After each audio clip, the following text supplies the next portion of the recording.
दोस्तों, हम सिलेबस की दूसरी यूनिट पढ़ रहे थे और उसमें हमने बात की थी पिछले एपिसोड में क्लासिकल थ्योरी के बारे में कि परंपरागत या शास्त्रीय सिद्धांत क्या थे। अगला जो टॉपिक मेंशन है वो है वेबेरियन मॉडल ऑफ ब्यूरोक्रेसी या ब्यूरोक्रेसी का जो वेबर ने एक मॉडल प्रस्तुत किया था। लेकिन उस मॉडल को समझने से पहले, उसके बारे में चर्चा करने से पहले हमें तीन शब्दों के बारे में समझना होगा। इन तीन शब्दों का हम वास्तविक अवधारणा अगर समझ पाए तो हमारे लिए वेबर का मॉडल समझना बहुत आसान हो जाएगा। ये जो तीनों शब्द हैं, ये आरएस के मुख्य परीक्षा का जो सिलेबस है उसमें इनका स्पेसिफिकली इन शब्दों को मेंशन किया गया है। इसलिए जो आरएस मुख्य परीक्षा की तैयारी करने वाले अभ्यर्थी हैं वो भी एपिसोड को ध्यान से सुने। दोस्तों, पहला शब्द है पावर। हिंदी में इसको कहते हैं शक्ति। शक्ति का अर्थ क्या है? ये जो तीनों शब्द हैं ये हम मैक्स वेबर के दृष्टिकोण से समझेंगे कि मैक्स वेबर ने इन शब्दों का क्या अर्थ दिया है और जनरली जिनको सारे समाजशास्त्री स्वीकार करते हैं। दोस्तों, मैक्स वेबर कहते हैं कि शक्ति डोमिनेशन है। डोमिनेशन का मतलब प्रभुत्व या प्रभाव। ऐसा प्रभाव है जिसके माध्यम से व्यक्ति में ऐसी क्षमता डेवलप हो जाती है, ऐसी एबिलिटी डेवलप हो जाती है कि वो कुछ विशेष प्रकार के जो आदेश हैं उनकी ओबे यानी उनके मनवाने की क्षमता होती है। इस प्रभुत्व को कहते हैं शक्ति। दोस्तों, मैक्स वेबर कहते हैं कि शक्ति के तीन प्रमुख लक्षण हैं। शक्ति का अर्थ यहां फोर्स नहीं है, बल नहीं, यानी बलपूर्वक अगर कोई व्यक्ति किसी से अपना आदेश मनवाता है तो उसको मैक्स वेबर शक्ति नहीं मानते। शक्ति का अर्थ मैक्स वेबर ये बताते हैं कि शक्ति है ओबीडियंस, आज्ञा पालन। ओबीडियंस का मतलब है वॉलंटरी कंप्लायंस, यानी व्यक्ति स्वाभाविक तरीके से अपने इच्छा से क्या मानता है? डोमिनेशन, प्रभुत्व मानता है। तो इच्छा से माना गया प्रभुत्व कहलाता है शक्ति। दोस्तों, इसका दूसरा जो लक्षण है वो इंटरेस्ट, यानी व्यक्ति क्यों मानता है प्रभुत्व? अपने हित के लिए।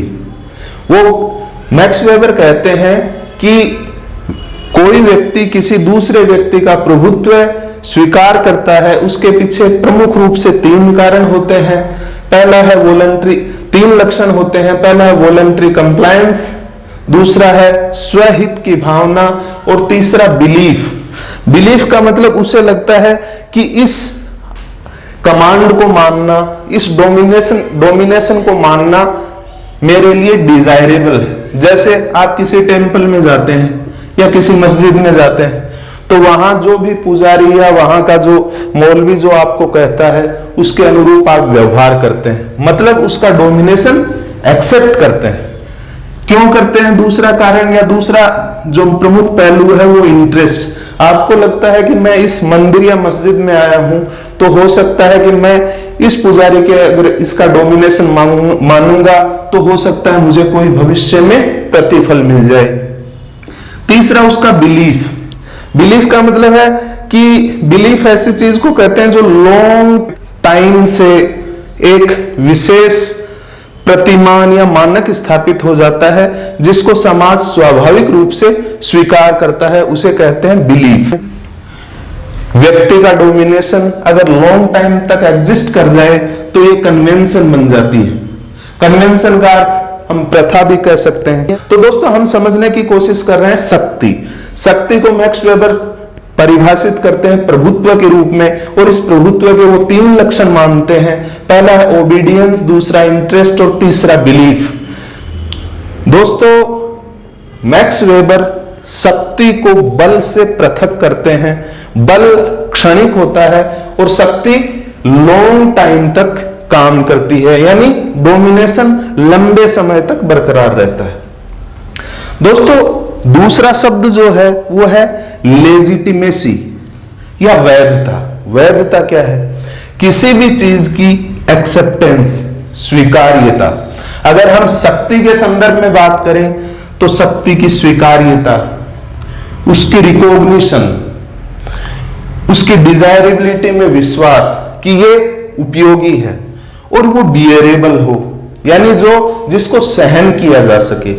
अगर कोई शक्ति में ये 3-4 अगर लक्षण इंक्लूड हो गए तो वो लेजिटिमाइज हो जाती है। और लेजिटिमाइज पावर को कहते हैं ऑथोरिटी, यानी वैध शक्ति सत्ता कहलाती है। वैधता क्या है? किसी भी चीज का, किसी भी दृष्टिकोण का या किसी भी बात का स्वीकार्यता होना, उसकी पहचान स्थापित हो जाना, वो हमारे लिए डिजायरेबल होना और उसको सहन करने की कैपेसिटी होना, इसे कहा जाता है लेजिटिमाइजेशन। तो जब शक्ति लेजिटिमेसी हासिल कर लेती है तो वो ऑथोरिटी में कन्वर्ट हो जाती है। आज का तीसरा वर्ड है ऑथोरिटी या सत्ता। दोस्तों, कभी भी लेजिटिमेसी का मतलब ये नहीं है कि वो रेशनल है, वो राइट है और वो नेचुरल है, वो प्राकृतिक है या प्राकृतिक न्याय के सिद्धांतों के अनुरूप है, वो सही है और वो तार्किक है। ये कोई जरूरी नहीं है कि कोई चीज लेजिटिमेट घोषित हो गई और लोग उसकी लेजिटिमेसी में बिलीव करना शुरू कर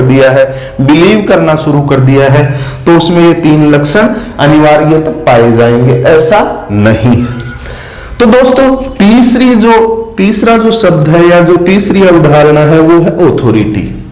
हमें वेबर के मॉडल को समझने से पहले इन 3 अवधारणाओं पर स्पष्ट रूप से हमारा नजरिया विकसित करना होगा। लेजिटिमेट डोमिनेशन, यानी ऐसा डोमिनेशन या ऐसा पावर, डोमिनेशन को पावर भी कहा जाता है या हिंदी में शक्ति कहते हैं, लेकिन मैक्स वेबर शक्ति को डोमिनेशन कहते हैं और हिंदी में हम इसे कह सकते हैं शक्ति।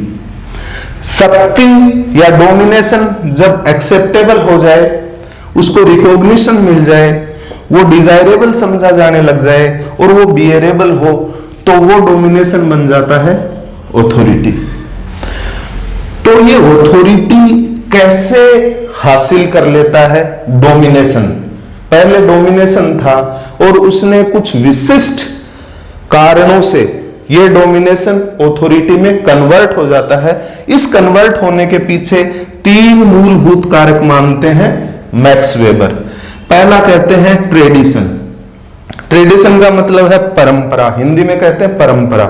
जैसे उदाहरण के साथ अगर समझना चाहें तो भारतीय जो परंपरा है, जब भारत में राजतंत्र हुआ करता था, राजा का या सम्राट का सबसे बड़ा बेटा एक स्वाभाविक उत्तराधिकारी माना जाता था, रूल बाय एल्डर। ये क्या थी? एक परंपरा थी। जैसे भारतीय समाज में पितृसत्ता चलती है, परिवार में पिता का, पति का, उनकी बातों का, उनके आदेशों का ज्यादा महत्व होता है। ये एक है ट्रेडिशन। इस ट्रेडिशन ने बहुत सारी डोमिनेशन को ऑथराइज कर दिया है, बहुत सारी शक्ति को लेजिटिमाइज कर दिया है, वो एक्सेप्टेबल हो गई, उसको रिकॉग्निशन मिल गई, वो डिजायरेबल मानी जाने लग गई और उसको लोग बियरेबल समझने लग गए। दूसरा इसका जो कारक है डोमिनेशन को ऑथोरिटी में परिवर्तित करने वाला, वो है करिश्मा या चमत्कार। किसी में एग्जेम्पलरी कैरेक्टर हो, जैसे महात्मा गांधी स्वाधीनता आंदोलन के दौरान और भारत के स्वाधीन होने के पश्चात भी वो जो कुछ भी बात कहते थे उसको सारे लोग मानते थे और उस सब लोग उनका नेतृत्व बिना किसी पद के भी स्वीकार करते थे। ये उनके चरित्र की शक्ति थी, उनका करिश्मा था। दूसरा है सुपरनेचुरल क्वालिटी। सुपरनेचुरल क्वालिटी की अगर बात करें तो जैसे महात्मा बुद्ध थे, उनमें एक तरह से सुपरनेचुरल क्वालिटी डेवलप हो गई थी जब उन्होंने बहुत सारी तपस्या की। तो उसके बाद बहुत सारे राजाओं ने, बहुत सारे लोगों ने उनके द्वारा कही गई बातों को स्वीकार किया। ये उनका करिश्मा था। तीसरा जो कारक है वो है लेजिटिमेसी या रैशनैलिटी, तार्किकता या वैधता। वैधता का मतलब है कि जैसे अगर आधुनिक लोकतांत्रिक समाजों की बात करें तो हम अपने प्रतिनिधि चुनते हैं और उनको एक ताकत या ऑथोरिटी प्रदान कर देते हैं, उनको हम डेलीगेट कर देते हैं कुछ पावर कि आप हमारे लिए कुछ रूल बनाइए। चूंकि वो प्रतिनिधि हम स्वयं चुनते हैं, इसलिए उनके द्वारा बनाए गए कानूनों में हमें विश्वास रहता है, हम उनको वैध मानते हैं। कुछ ऐसी बातें हैं जो हम मानते हैं कि ये तार्किक है, जैसे किसी भी संगठन में उच्चाधिकारी का आदेश अधीनस्थ इस आधार पर भी मानते हैं कि उनको लगता है कि ये तार्किक है। सामान्यतया जो उच्चाधिकारी होता है उसको ज्यादा अनुभव होता है, उसको ज्यादा, उसका नजरिया ज्यादा व्यापक और विस्तृत होता है, तो उसकी तार्किकता में भी लोग विश्वास करते हैं। दोस्तों, इसी लीगैलिटी और तार्किकता और वैधता के आधार पर जो डोमिनेशन ऑथोरिटी में कन्वर्ट होता है, उसी ऑथोरिटी को लेकर मैक्स वेबर एक मॉडल बनाते हैं संगठन का, और उस संगठन के मॉडल को नाम दिया जाता है ब्यूरोक्रेसी।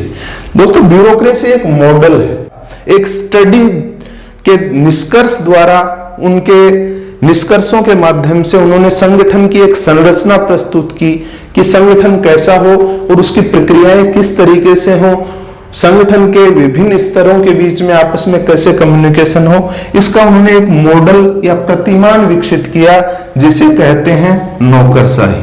तो नौकरशाही मॉडल को समझने से पहले हमें इस ऑथोरिटी को समझना बहुत जरूरी है। यह ऑथोरिटी कहां से आती है? डोमिनेशन से।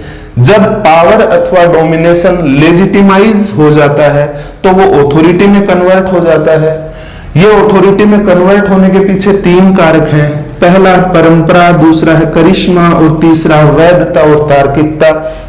वेबर कहते हैं वैधता और तार्किकता के आधार पर जो डोमिनेशन लेजिटिमेसी हासिल करके ऑथोरिटी में कन्वर्ट होता है, उसी ऑथोरिटी के आधार पर जो संगठन बनाए जाते हैं वही नौकरशाही कहलाते हैं।